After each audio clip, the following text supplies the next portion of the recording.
की कथा सुनने से पहले आपको बताते हैं कि छठी माई या छठी मैया कौन है।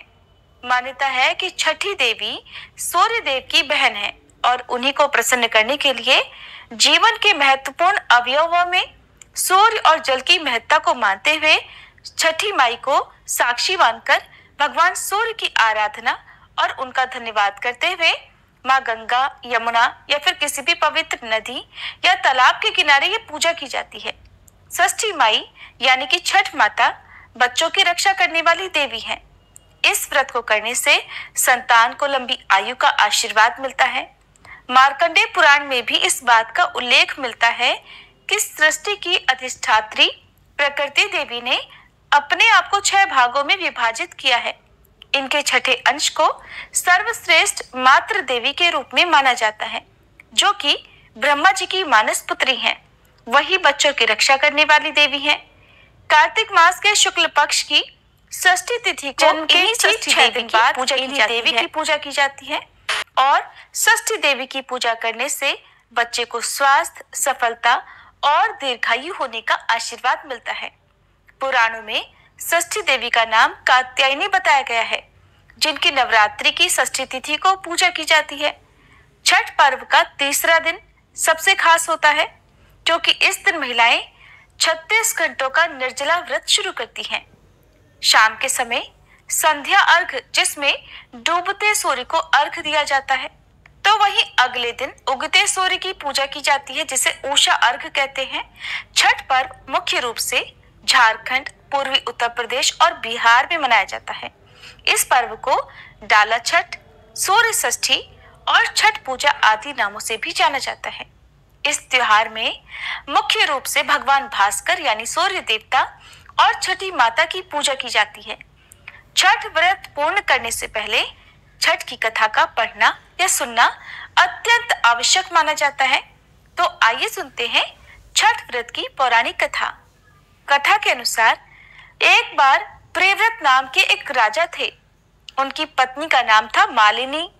राजा प्रियव्रत और उनकी पत्नी मालिनी संतान सुख से वंचित थे। इसी बात से राजा और रानी अक्सर चिंतित और दुखी रहा करते थे।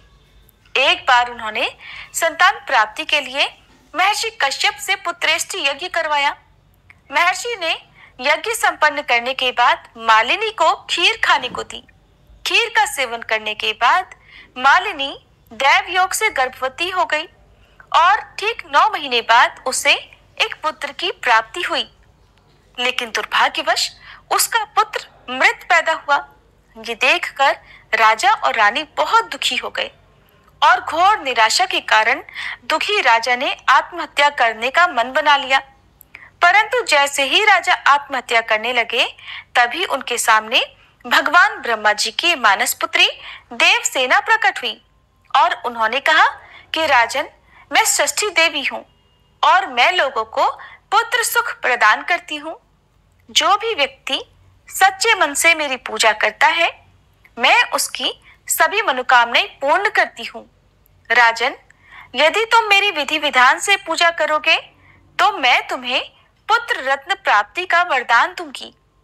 तब देवी के कहे अनुसार राजा प्रियव्रत ने आत्महत्या का विचार छोड़कर कार्तिक शुक्ल की षष्ठी तिथि को देवी षष्ठी की पूजा की और इस पूजा के फलस्वरूप रानी मालिनी एक बार फिर से गर्भवती हुई और ठीक 9 महीने बाद उन्हें एक सुंदर और स्वस्थ पुत्र की प्राप्ति हुई। कहते हैं तभी से छठ पर्व मनाए जाने की परंपरा शुरू हुई।